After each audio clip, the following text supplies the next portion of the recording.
रहीम अस्सलाम वालेकुम नाज़रीन, आप यूट्यूब चैनल देख रहे हैं। मैं इमरान खान हूँ। शहीद अरशद शरीफ की वालदा का इंतकाल के बाद उनकी तदफीन हो गई है और बहुत बड़ी तादाद में लोग वहाँ पे गए। लोग ताज़ियत कर रहे हैं, लोग दुआ कर रहे हैं उनके लिए। और पाकिस्तान भर में लोगों को बड़ी तकलीफ़ है कि एक माँ अपने बेटे के लिए इंसाफ मांगती मांगती इस दुनिया से चली गई। ये कोई पहला वाक़या नहीं है। पाकिस्तान में बहुत नाइंसाफ़ियाँ हुई हैं। बहुत सारी माँओं की आंखें अपनी दहलीज पर लगी हैं जिनके बच्चे जबरी तौर पे गुमशुदा किए गए हैं। बहुत सारों की लाशें मिली, बहुत सारों की लाशें भी नहीं मिली। पाकिस्तान में एक जबर की सूरत हाल है, एक जुल्म की सूरत हाल है और बेशुमार माओं को उनका सामना है। शहीद अरशद शरीफ की वालदा बड़ी बाहिम्मत खातून थी, हम सब के लिए माओं की तरह थी। उन्होंने हम सबको बड़ी हिम्मत दी, बड़ा प्यार दिया, हौसला दिया और हमेशा ये कहा कि मेरे बेटे के लिए आवाज़ उठाते रहना। तो इंशाल्लाह हम हमेशा आवाज़ उठाते रहेंगे, कोशिश करते रहेंगे कि जो इंसाफ उन्हें अपनी ज़िंदगी में देखना नसीब नहीं हुआ वो इंसाफ हम लेने की कोशिश करेंगे। पाकिस्तान तहरीक इंसाफ की लीडरशिप शहीद अरशद शरीफ को या उनकी सहाफ़त को अक्सर वो उसका तस्करा करते हैं, उस पर बात करते रहते हैं। पिछले दिनों वज़ीर आला खैबर पख्तूनख्वा भी गए थे, उनकी वालदा को भी मिले थे, उनकी अहलिया को भी मिले थे। लेकिन अफसोस का मुकाम है, मुझे कुछ सहाफ़ी उन्होंने बताया जी कि इस्लामाबाद में या वहाँ मौजूद होने के बावजूद तहरीक इंसाफ के बहुत सारे लीडर्स या कोई भी जो है वो ख़ास आदमी तहरीक इंसाफ का या कोई लीडर वहाँ नमाज जनाजा में नहीं पहुँचा। इस बात का हमें दुख है, तकलीफ़ है। शहीद अरशद शरीफ के हवाले से वो हमेशा बात करते हैं, तो उन्हें जाना चाहिए था। ये एक ऐसी माँ है जिसने बड़ी कोशिश की इंसाफ के लिए, लेकिन बदकिस्मती उन्हें उनकी ज़िंदगी में इंसाफ नहीं मिला। 3 साल और 3 दिनों तक उन्होंने कोशिश की और आखिरी वक्त तक जो लोगों से वो बात करती रही वो यही बात करती रही कि अरशद के इंसाफ के लिए आवाज़ उठाओ। हम हमेशा आवाज़ उठाएंगे इंशाल्लाह और एक दिन इंसाफ होगा, हम सारे होता हुआ देखेंगे भी। अब नाजरीन कुछ खबरें मैं आप तक पहुंचाता हूं कि 4 सद्दा का जलसा हुआ पहला। अगले दिन खैबर के अंदर एक जरगा हुआ बहुत बड़ा, वो भी एक जलसा था। और उसके बाद अगले दिन करक के अंदर एक बहुत बड़ा जलसा हुआ। तो सीएम अफरीदी साहब जो हैं वो उन्होंने बड़े तगड़े हैट्रिक की है जलसों की और अवाम की उनके अंदर शमूलियत से अंदाजा होता है कि एस्टेब्लिशमेंट के लिए मुश्किलात पैदा हो गई है। यानी पहले धमकी लगाई गई कि इसको हम आने नहीं देंगे और हम इसको वज़ीर आला नहीं बनने देंगे, हमें ऐसी सूबाई हुकूमत ही कबूल नहीं है, यह भी कहा गया। तो DGISPR को खुद भेजा गया पेशावर, उन्होंने जाके बड़े सख्त अल्फाज इस्तेमाल किए। लेकिन अब एस्टेब्लिशमेंट के लिए मुश्किलात बढ़ रही हैं। जितना ज्यादा सुहेल अफरीदी साहब को टाइम मिल रहा है वो बिल्कुल इमरान खान साहब की तरह तेजी से जलसे कर रहे हैं। ये इमरान खान साहब ही करते थे, एक दिन में 2-2 जलसे, और वो यानी 60 जलसे उन्होंने ऊपर नीचे एक दफा कर दिए थे। तो उनका तो रिकॉर्ड शायद पाकिस्तान में कोई तोड़ भी ना सके। लेकिन सुहेल अफरीदी ने बड़े तूफानी किस्म के जलसे किए, बहुत बड़ी तादाद में लोग वहां पे आए। तो इससे एक बात तो वादे होती जा रही है कि वक्त गुजरने के साथ साथ वो मोमेंटम पकड़ रहे हैं। जब मोमेंटम उनके हाथ में आ जाएगा और खैबर पख्तूनख्वा पूरी तरह खड़ा हो जाएगा तो फिर उसके बाद उन्हें हटाना मुमकिन नहीं रहेगा। ये एस्टेब्लिशमेंट उसके बाद उन्हें हटाने की कोशिश करेगी भी तो नहीं कर पाएगी। वजह यह है कि लोग बहुत बड़ी तादाद में फिर रिएक्शन देंगे और ये जो एक ताल्लुक है वो इस सीएम के साथ अवाम का बनता चला जाएगा। अब ऐसा लगता है कि सुहेल अफरीदी की मुलाकात करवा दी जाएगी इमरान खान साहब से। वजह यह है कि एस्टेब्लिशमेंट ने अपनी जिद करके देख ली कि पहले हमसे मिलो फिर इमरान खान साहब से मिलो। लेकिन उन्होंने कहा जी मैं तो इमरान खान से मिलूंगा और इमरान खान मुझे कहेगा तो मैं आपको मिलूंगा, वरना मैं नहीं मिलूंगा। और वो इमरान खान साहब के हुक्म के खिलाफ जाने के लिए अभी तक तो राजी नहीं है सुहेल अफरीदी कि बिल्कुल इमरान खान साहब के फॉर्मूले पे मैंने चलना है, जो वो कहेंगे उसके मुताबिक चलूंगा। उन्होंने मुझे वज़ीर आला खैबर पख्तूनख्वा बनाया, ये सुहेल अफरीदी की सोच है। अब ये सोच एस्टेब्लिशमेंट के लिए खतरनाक है। लेकिन अब जो उन्होंने शो ऑफ पावर किया है, मेरे ख्याल में अब उन्हें मुलाकात करवा दी जाएगी। और कुछ ऐसी खबरें आ भी रही हैं, राणा सनाउल्लाह साहब ने भी कहा कि पीर को या मंगल को यानी आज या कल के दिन में सुहेल अफरीदी साहब की मुलाकात हो सकती है इमरान खान साहब से। तो ये बड़ा पॉजिटिव है अगर ये मुलाकात हो जाती है। तो सुहेल अफरीदी ने जो जलसे किए उनमें कुछ बड़ी सख्त बातें की, लेकिन करक वाले जलसे में वो ज्यादा सख्त बोले हैं। DGISPR का जो धमकी अमेज उनकी जो बातें थी उनका भी जवाब दिया कि घटिया जुबान इस्तेमाल की गई DGISPR की जानिब से पेशावर में आके। वफाकी वज़रा के बारे में उन्होंने कहा जी कि ये इनका मैंडेट भी नहीं है, जाली है, और ये मेरे बारे में गलीज इन्होंने इल्जामात लगाए और घटिया जुबान इस्तेमाल की। लेकिन मैंने कभी उनकी जुबान में जवाब नहीं दिया, महज़िब तरीके से असेंबली के फ्लोर से मैंने जवाब दिया। देखिए ये बात मैंने भी आपको कही थी पहले नाजरीन के जो DGISPR ने किया वो ये कर तो गए खैबर पख्तूनख्वा में आकर, लेकिन उन्होंने जज्बाती होकर या जैसे भी है वो गलती कर दी। जो एक सरकारी मुलाजिम होता है ना वो अवामी नुमाइंदे के साथ पंगा नहीं ले सकता। और ले तो इस लेवल तक वो जा नहीं सकता, और अगर कुछ करना है तो वो पर्दे के पीछे रहकर कर सकता है। जब वो अनाउंस कर देता है ना तो वो कमजोर हो जाता है, फिर उसकी वो ताकत नहीं रहती। तो अब सुहेल अफरीदी साहब के हाथ में है, वो इसको जहां मर्जी मरोड़े। अब अगर कभी भी उनकी हुकूमत गिराने की कोशिश की जाएगी तो डायरेक्ट जो इल्जाम है वो आएगा DGISPR पे और मिलिट्री एस्टेब्लिशमेंट में। ये तो पहले ही कह चुके हैं कि हम हुकूमत नहीं करने देंगे, हुकूमत नहीं चलाने देंगे। मादनियात के ऊपर बहुत सारी बातें की हैं, लेकिन मादनियात के हवाले से जो है वो एक बड़ी इंपॉर्टेंट बात है जो सुहेल अफरीदी ने की है। जरा बात आप सुनिएगा। जितने भी हमारे मादनियात हैं उस पर सिर्फ और सिर्फ हक खैबर पख्तूनख्वा के अवाम का है, और ये जिसको चाहेंगे देंगे, जिसको चाहेंगे कि ना दे उनको नहीं मिलेंगे इंशाअल्लाह ताला। ये वो चीज है जो एस्टेब्लिशमेंट को बहुत तंग करती है, क्योंकि पाकिस्तान की मिलिट्री एस्टेब्लिशमेंट को ये लगता है कि पूरे मुल्क के अंदर जहां पे जो भी है उसके हवाले से फैसला मिलिट्री एस्टेब्लिशमेंट को करना है। सियासतदानों का कोई हक नहीं है उसके ऊपर फैसला करने का। कौन सी मादनियात कहां जाएंगी, किस कंपनी को दी जाएंगी, कौन निकालेगा, कहां पहुंचेगी, किसको बेची जाएंगी, ये फैसला नॉर्मली पाकिस्तान की मिलिट्री एस्टेब्लिशमेंट अपने हाथ में रखती है। यानी अगर बलूचिस्तान से गैस निकलती है तो किन इलाकों में दी जाएगी, कहां प्रायोरिटी रखनी है, ये फैसला एस्टेब्लिशमेंट अपने हाथों में रखती है। DGISPR की बात आपको याद होगी, उन्होंने जहेज वाली बात की थी इन कुदरती वसाइल को लेकर कि जहेज में तो नहीं लाए, ये तो कौम के है। तो वो एक्चुअली ये वो रद्द-ए-अमल था कि मिलिट्री एस्टेब्लिशमेंट हमेशा ये समझती है कि पाकिस्तान के अंदर जहां जहां जो जो मादनियात पड़ी है उनका क्या करना है, ये फैसला मिलिट्री एस्टेब्लिशमेंट ने करना है, कोई अवामी हुकूमत इसका फैसला नहीं करेगी। उनके दिमाग में ये है। लेकिन सुहेल अफरीदी ने खुलकर चैलेंज कर दिया और साफ बात कर दी कि मादनियात पे जो खैबर पख्तूनख्वा की मादनियात हैं वो वहां की आवाम का हक है, वही फैसला करेंगे किसको देने और किसको नहीं देने।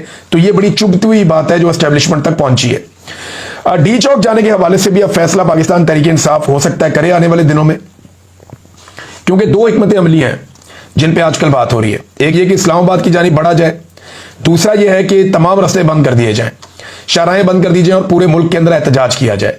लेकिन उससे पहले एक मोमेंटम बनाया जाएगा और इस वक्त मोमेंटम बनने के ऊपर काम जारी है जो हम देख रहे हैं। नाज़रीन, मुरीदके में जो कत्लेआम हुआ उस हवाले से डॉन के अंदर भी एक रिपोर्ट छपी है और यह बड़ी खौफनाक रिपोर्ट है। यानी अब आहिस्ता आहिस्ता मीडिया चीजें बता रहा है। डॉन ने मकामी लोगों से बात की वहां जाके मुरीदके में, उनसे पूछा, देखें जो मेरे लोगों ने बात की थी वो भी मैंने आपको बताया था, जो मेरे सोर्स है उन्होंने पुलिस से बात की थी, 3 पुलिस वालों से। तो जो उन्होंने बताया था मैंने आपके सामने रखा था सोर्स का बता के। इसी तरह मुख्तलिफ लोगों के अलग अलग सोर्सेज हैं। जो अमेरिका में एक जरीदे में छपा वो एक अलग सोर्स था। अब यहां पे जो डॉन है वो ये कहता है कि डॉन का नुमाइंदा वहां पे गया था, उन्होंने बातचीत की है मुरीद के कत्लेआम के बारे में। जो लिखा कि वहां क्या हुआ था, उन्होंने बताया जी कि एनी शाहिदीन बताते हैं कि लगभग 3 घंटे से ज्यादा फायरिंग होती रही और ये रिटेलिएशन में होती रही फायरिंग 3 घंटे से ज्यादा। आंसू गैस की इतनी बदतरीन शेलिंग थी कि हर तरफ सफेद धुआं था और हम अपने घरों के अंदर भी सांस सही तरह नहीं ले पा रहे थे। और ये भी बताया कि बहुत बड़े पैमाने पर गोलियां चली हैं, गलियों के अंदर गोलियां चली हैं और ये गोलियां जो हैं वो रिकोशिएट होकर, रिकोशिएट कहते हैं गोली जब कहीं से टकराती है और वापस किसी और सिमत में मुड़ जाती है। बाज़ औक़ात पानी पे कभी भी फायर नहीं किया जाता, पानी के ऊपर जब भी कोई गोली चलाता है तो वो गोली के मुड़ने का बहुत बड़ा खतरा मौजूद रहता है। तो इस तरह कोई लोहे का या कोई सख्त जगह जहां पे गोली लगती है, जमीन पे लग के बाज़ औक़ात गोली उठ जाती है, किसी और जगह पे जाके लग जाती है। वो कह रहे हैं जी गोलियां रिकोशिएट होकर भी लगती रही हैं मुख्तलिफ जगहों पे और गोलियों के निशान मौजूद है। फिर वो ये कहते हैं कि हजारों गोलियां चली हैं, 3 घंटे से ज्यादा फायरिंग हुई है और पुलिस इस दौरान में ऐलान करती रही है कि कोई भी अपने घर से बाहर ना निकले। सुबह 7:30 बजे के करीब जब गोली छोड़ी चलना बंद हुई और पुलिस ऐलान करती रही कि घरों से बाहर कोई ना निकले, फिर जब पुलिस की जानिब से इजाजत मिली घरों से बाहर निकलने की तो अवाम ने देखा कि वहां पे बहुत ज्यादा गोलियों के, हजारों गोलियों के कॉल और जो कार्ट्रिजेस हैं उनके कॉल वहां पे मौजूद थे। और गुज़िश्ता रात वहां पे 5 से 7 हज़ार बंदा तहरीक लब्बैक का मौजूद था। लेकिन सुबह के वक्त वहां पे खून के धब्बे तो थे, जगह जगह पे खून के निशानात थे, लेकिन कुछ जख्मी और दूसरे बंदे जो हैं लाशें या जख्मी हमें दिखाई नहीं दिए। ये ऐनी शाहिदीन बता रहे हैं। कुछ लोग इस शर्त पे बता रहे हैं कि हमारा नाम आप सामने नहीं लाएंगे, लेकिन ये वहां सिचुएशन थी, वो बड़ी खौफनाक सिचुएशन है।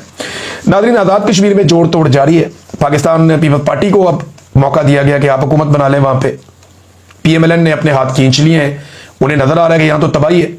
पीपल्स पार्टी तो कहीं पे अगर उनको 10 दिन भी हुकूमत करने के लिए मिले, 50 दिन भी हुकूमत करने के लिए मिले, तो पीपल्स पार्टी तो कहती है 2 हुकूमत। अब पीपल्स पार्टी वहां पे हुकूमत लेने के लिए बंदे तोड़ रही थी, तो अब तक की इतला के मुताबिक उन्होंने अपना नंबर पूरा कर लिया। 30 से ज्यादा बंदे जो है वो मिल गए पीपल्स पार्टी के साथ। अब PTI का कोई फॉरवर्ड ब्लॉक बना हुआ वो भी बंदे तोड़ लिए, कुछ कुछ और वज़रा तोड़ लिए, कोई मुस्लिम कॉन्फ्रेंस का कह रहे हैं उनका एक बंदा तोड़ लिया है, और एक और जमात है उसका भी बंदा तोड़ दिया, तो कर आगे 30 से ऊपर चले गए। 27 का फिगर गालिबन इन्हें चाहिए वहां पे अपनी हुकूमत बनाने के लिए आज़ाद कश्मीर में, लेकिन 30 से ज़ायद बंदे इकट्ठे हो गए हैं। तो अनवारुल हक चौधरी जो है उसे अब फारिग कर दिया जाएगा। ये एस्टेब्लिशमेंट का वज़ीर आज़म था, इसकी कोई सियासी जड़ें नहीं थी। ख्वाजा साद रफीक ने भी एक ट्वीट करके बताया कि आज़ाद कश्मीर के हालात बहुत ख़राब हैं और जो अगले इंतखाबात होंगे उनमें आपको बड़ा सरप्राइज मिलेगा। यानी अब सबको पता है कि वहां पे लोग अब इन्हें वोट नहीं डालेंगे। इमरान खान साहब अगर नए नौजवानों को भी खड़ा करेंगे तो उन्हें बहुत बड़े पैमाने पर आज़ाद कश्मीर में वोट मिलेगा। जिसका भी हाथ अवाम की नफ्स के ऊपर है उसको पता है कि आज़ाद कश्मीर में अब एस्टेब्लिशमेंट इलेक्शन नहीं जीत पाएगी। तो एस्टेब्लिशमेंट अपना बंदा विड्रॉ कर रही है ताकि पीपल्स पार्टी की हुकूमत बने और पीपल्स पार्टी की हुकूमत को गंदा किया जाए ताकि बाद में एस्टेब्लिशमेंट के लिए थोड़ा सा रूम क्रिएट हो जाए। लेकिन ऐसा होता हुआ दिखाई नहीं दे रहा। बहरहाल पीपल्स पार्टी अपनी हुकूमत बना लेगी बड़े आराम से तहरीक अदम एतमाद लाने के बाद। फिर क्या होगा वो हम आपको तब बताएंगे, क्योंकि पीपल्स पार्टी ने जब आना है तो उन्होंने सिंध वाली हालत करनी है। और जो अवामी एक्शन कमेटी है, जो अवामी जॉइंट एक्शन कमेटी है, वहां पे वो फिर खड़े हो जाएंगे, वो फिर एहतजाज करेंगे कि जनाब बजट हमारे ऊपर खर्च करो, हमारा ख्याल रखो। और पीपल्स पार्टी उनके साथ मिलने की कोशिश करेगी और वफाक के ऊपर कहेगी जनाब आप काम क्यों नहीं कर रहे, हम इनके साथ मिल रहे हैं। ये भी बड़ी दो नंबरी होगी। एक नूरा कुश्ती PMLN और पीपल्स पार्टी मिलकर आजाद कश्मीर के अंदर लड़ने जा रहे हैं। ये आप देखिएगा, ये होता हुआ आपको दिखाई देगा, मैं आपको साथ साथ रिपोर्ट करूंगा। नादरीन, स्मोक के हवाले से लाहौर की दोबारा रिपोर्ट आई है। लाहौर पूरी दुनिया में सबसे ज्यादा आलूदा शहर है, जहरीली हवा है उसकी। ये देखें, हमारी नस्लों का मामला है, उनके मुस्तकबिल का मामला है, बच्चों के और बुजुर्गों का मामला है, उनकी सेहत का मामला है। इसमें ना सबको अपना अपना किरदार अदा करना पड़ेगा। कोई हुकूमत अकेली ये नहीं कर सकती, चाहे किसी की भी हुकूमत हो। और ये हम सबकी जिम्मेदारी भी है कि हमारी आने वाली नस्लें सेहतमंद हवा के अंदर सांस लें। ये बरतानिया के अंदर जो है स्मोक होती थी, आलूदगी होती थी बहुत, फिर इन्होंने पॉलिसीज बदली, उन पॉलिसीज के ऊपर सख्ती के ऊपर अमल दरामद करवाया और इनकी आबो हवा साफ हो गई। तो पाकिस्तान में क्यों नहीं हो सकता? पाकिस्तान में हुकूमत को अपनी तरजीहात बदलनी पड़ेंगी और तमाम लोगों को मिलकर जोर लगाना पड़ेगा, अपना अपना किरदार अदा करना पड़ेगा। ये स्मोक पहले नहीं होती थी लेकिन अब है और बदकिस्मती से बढ़ती जा रही है। तो हमें सख्त कवानीन बनाने पड़ेंगे, उन पर सख्ती से अमल दरामद करना पड़ेगा। हुकूमत को अपनी तरजीहात बदलनी पड़ेंगी और ये याद रखिएगा, हुकूमत अकेली ये नहीं कर पाएगी, आप सबको अपना किरदार अदा करना पड़ेगा। हुकूमत किसी की भी हो, ये जो जहरीली हवा है इसका नुकसान हमारे बच्चों को, हमारी फैमिलीज को, हम लोगों को हो रहा है। आपकी जिंदगी के दिन कम हो रहे हैं जब आप लाहौर में सांस लेते हैं। लिहाजा इसके लिए सबको अपना रोल प्ले करना चाहिए और हुकूमत को जंगी बुनियादों पर इसके लिए इकदाम हर हाल में करना होंगे। नाज़रीन, एस्टेब्लिशमेंट ने मुख्तलिफ लोग लॉन्च किए हुए हैं, वो आते हैं और आकर कोई ना कोई नई कहानी सुना देते हैं। देखिए, एस्टेब्लिशमेंट से खबर लेना कोई बुरी बात नहीं है। आप पुलिस से ले सकते हैं, ISI से खबर ले सकते हैं, किसी और एजेंसी से ले सकते हैं, सेक्रेटेरिएट से ले सकते हैं, किसी ब्यूरोक्रेट से ले सकते हैं। आपके सोर्सेज होते हैं, आप कहीं से भी खबर ले सकते हैं। तो मीडिया खबरें बहुत पुराना एस्टेब्लिशमेंट से ले रहा है, अभी भी लेता है, उन्हें वेरीफाई करता है, चलाता है। हम भी ये काम करते रहे और अभी भी जो लोग करते हैं गलत नहीं करते। आप खबर लें, उसकी वेरिफिकेशन करें, उसको देखें, उसको आप चलाएं, कोई प्रॉब्लम नहीं है। लेकिन आजकल मैं देख रहा हूं कुछ हमारे जर्नलिस्ट हैं वो डाकिया का किरदार अदा कर रहे हैं। यानी वो धमकी लगा देते हैं एस्टेब्लिशमेंट के बिहाफ के ऊपर, एस्टेब्लिशमेंट के बिहाफ के ऊपर जो है वो कोई भी स्टेटमेंट जारी कर देते हैं, कोई भी बात कर देते हैं, चाहे उसका सरपांव भी ना हो। तो ये जो डाकिया का किरदार अदा कर रहे हैं, ऐसे बहुत सारे कैरेक्टर। अभी एक और कैरेक्टर है, उन्होंने ये फरमाया कि जो बयान आया वो बयान आप ये देख लें कि एस्टेब्लिशमेंट की ये पुख्ता सोच है कि फौज की ना आज की क़यादत ना आने वाली क़यादत कोई भी इमरान खान पर एतबार नहीं करेगा। एस्टेब्लिशमेंट की ये सोच बन गई है कि उन पर एतबार नहीं किया जा सकता, इनको कभी बाहर निकलने का मौका भी नहीं दिया जा सकता, इनके जराइम इतने बड़े हैं। देखिए, मैं एक बात बताता हूं, एतबार तो एस्टेब्लिशमेंट का खत्म हो गया। ये होते कौन है एतबार करने वाले या ना करने वाले? इनका कोई ताल्लुक ही नहीं है, ना इनके वोटों से हुकूमत बनती है, ना इनके वोटों से हुकूमत गिर सकती है। थोड़े से वोट है, 10-12 बंदे। तो जो मिलिट्री एस्टेब्लिशमेंट है उसका एतबार हासिल करने से बेहतर है अवाम का एतबार हासिल किया जाए, जिनके वोटों से हुकूमत बनती है या गिरती है। आइन तो यही कहता है। अब ये तो आइन शिकनी है ना जो पाकिस्तान में की जाती है और बार बार की जाती है। एतबार आज पाकिस्तान किस पर करता है ये इंपॉर्टेंट है। एस्टेब्लिशमेंट किस पे एतबार करती है इंपॉर्टेंट नहीं है, पाकिस्तान किस पर एतबार करता है ये बहुत इंपॉर्टेंट है। क्या आज पाकिस्तान जो मिलिट्री एस्टेब्लिशमेंट के सबसे बड़े इस वक्त ओहदेदार है फील्ड मार्शल आसिम मुनीर साहब, क्या पाकिस्तान उन पे एतबार करता है या पाकिस्तान कैदी नंबर 804 जो जेल में बंद है साबिक वजीर आज़म इमरान खान, उन पे एतबार करता है? सादी बात है। ये जो दोस्त ये बात कर रहे हैं वो अपना ट्विटर अकाउंट पकड़ें और उसके ऊपर एक सर्वे कर लें, उन्हें पता चल जाएगा कि पाकिस्तान किस पे एतबार करता है। एस्टेब्लिशमेंट के एतबार करना या एतमाद करने वाली कहानी पुरानी हो गई। अब तो मेरे ख्याल में एस्टेब्लिशमेंट को मुज़ाकरात करने चाहिए इमरान खान साहब से, और उन्हें यकीन दहानी करवानी चाहिए कि आइंदा वो सियासत में कोई किरदार अदा नहीं करेंगे।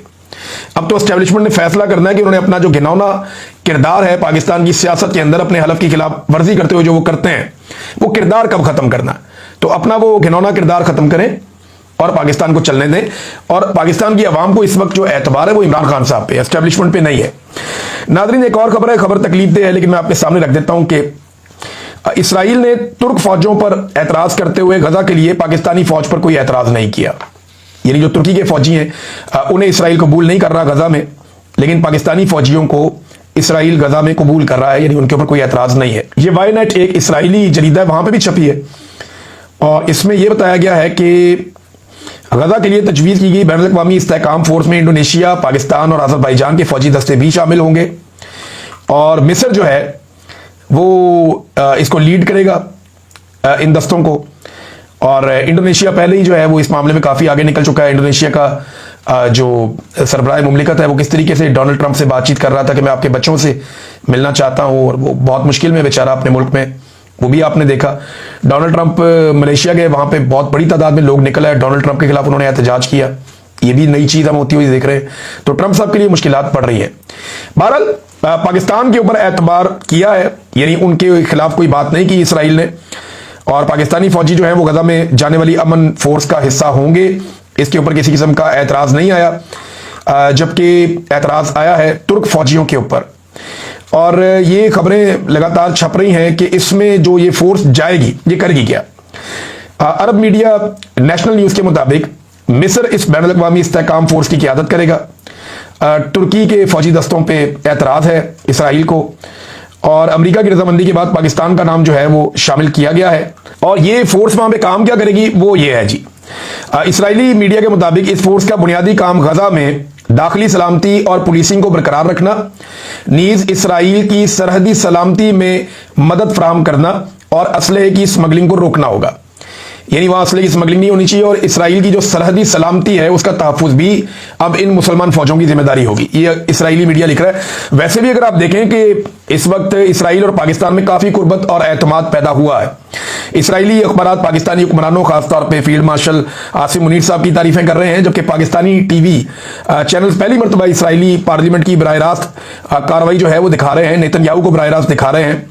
और पॉलिसी में तब्दीली का अंदाजा आप इस बात से भी लगा सकते हैं कि पाकिस्तानी हुकूमत और रियासती इदारों ने इसराइल के खिलाफ एहतजाज करने वालों के साथ कैसा बर्ताव किया।